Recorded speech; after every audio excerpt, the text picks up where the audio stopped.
I'm standing in Chapel Street in Hanky Park, which is part of Salford in Lancashire. Now, Hanky Park is an area that was made famous, or perhaps I should say infamous, by Walter Greenwood's book Love on the Dole.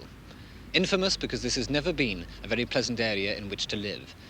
It's just a maze of narrow, cobbled streets running between small, squalid houses, 2 rooms up, 2 down, with the privy in the backyard and, of course, no bathroom. On some occasions, almost half the population of this area was out of work at one time. And when that happened, then the only people who really prospered were the pawnbrokers or possibly the bookmakers. But even an area as grim as Hanky Park has got certain redeeming features. When times were bad, and they often were, then the families had to rely a great deal upon each other. There was no welfare state. There was a great sense of community and neighbourliness. But now there's not even a community spirit, because there's no community any longer. 4 years ago, they started to pull down Hanky Park, and the families have moved out to the new housing estates on the outskirts of town. All that's left is a wilderness of rubble and weeds, with just 10 buildings left standing. 10 buildings that used to be very important to the 4,000 people who lived here in Hanky Park. The pubs. Pubs like the Miners' Arms, the Nelson, the British Queen, the Druids' Rest, the Foresters, the Victoria, the Grove House, the King's Arms, the Joiner's Arms, and the Wellington Hotel. 10 oases in a desert of brick dust and cinders. Real oases, because these pubs are not only still standing, but they're still open. For 4 years, somehow, the beer's been kept flowing. But not for much longer, because now, finally, the pubs are coming down. Nobody's been living around here for 4 years now, Mr. Salt. How have you managed to keep going? Well, we've kept going by all the customers coming back to see us. They just can't settle where they've gone, and they miss the company, the regular company that they've always been used to, what they've been brought up with.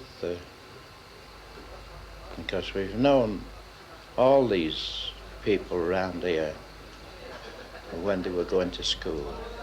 Does it surprise you that they come right back here to drink? Well, it does really, because it's a long way to travel for some of them. They come from Little Alton, Kersal, Trinity, all over. But they still come. How much does it cost them to come back and see you? It costs £0.50 from Little Alton, £0.50 return. Well, that's another £2, isn't it? You see, here, this is what they call a family house, and you get used to one another's ways. You just make it a family concern. And when you've seen people grow up, you just know how to treat them. Well, what's wrong with the pubs on the estates where they're living? Why don't you use them? Well, it's just that they can't settle. They can't get used to these places because they haven't been brought up there. You see, the main trouble is they're not all together. They've all gone to different districts. And the only means of meeting one another is coming back to the old Foresters. Not just at the Foresters, but here at the British Queen, it's the same story. The old regulars come sneaking back to drink at their old local, travelling as much as 10 miles from the new estates at Little Hulton, Kersal and Trinity. Here, business is almost as good as it ever has been. Why do you always come back to this pub? Well, you know what it is. You get good beer, you got good friends, everything like that. That's the only thing it is. And everybody's happy. Well, what do you think about them pulling these pubs down? Horrible. They should have left themselves. What about these men here? What are they going to do? Where are they going to next week? They've got no company. Well, I like the atmosphere of this place. They're a good crowd of lads, you know. There's always a good drink, and I think that's about the main thing, really. But generally speaking, the people are marvellous. But it's not much of a pub, is it? I mean, there's nothing very grand about it. Well, it's not elaborate, but it's satisfying, you know. You're satisfied. You have a good drink, you have good company. Well, how often do you come into this pub? Well, I come in as often as I can go in, as long as the money allows me. Well, why don't you go to a pub up round where you live? Well, I don't know. I think it's the atmosphere.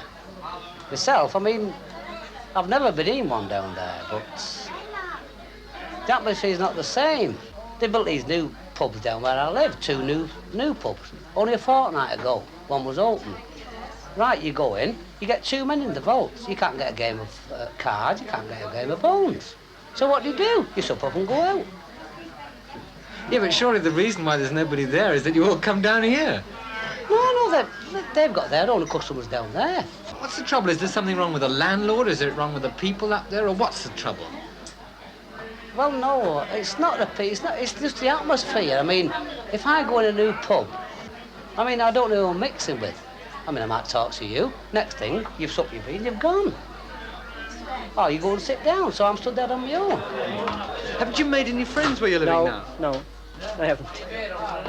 And I haven't, believe you me. They're a different type of people. These are real Lancashire people. Rough and ready boys, dockers and such forth, they make the company. And that's all. Up there, where I live now, they're insurance collectors and such forth, and they're different people altogether. Well, now, let's say they put some new pubs up here. Do you think that those pubs will be the same as this? No, I couldn't be. Couldn't be. What are you going to do when the pub closes? I don't know. I don't, honestly, I don't know. To pass this pub, it'll be a miracle. It's just like something out of your life. Just be gone. I've known it for quite a number of years, and it just won't be there anymore. And that's a cry that'll never be heard again at the British Queen. Now it really is time, gentlemen, please. And the towel's been hung up for good.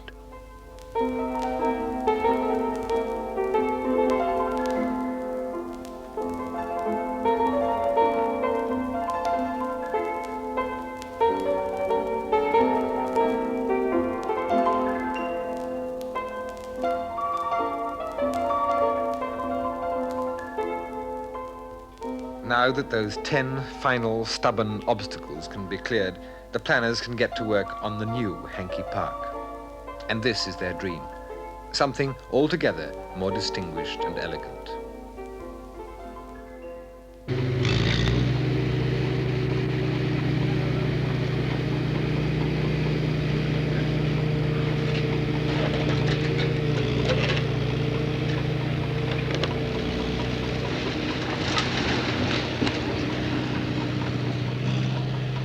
Well, already the bulldozers are getting to work, and in a couple of days' time, the Nelson, the British Queen, and the Welcome Inn will be no more.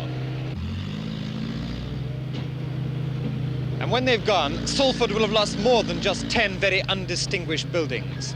Because those pubs are not just physical landmarks, they're social landmarks too.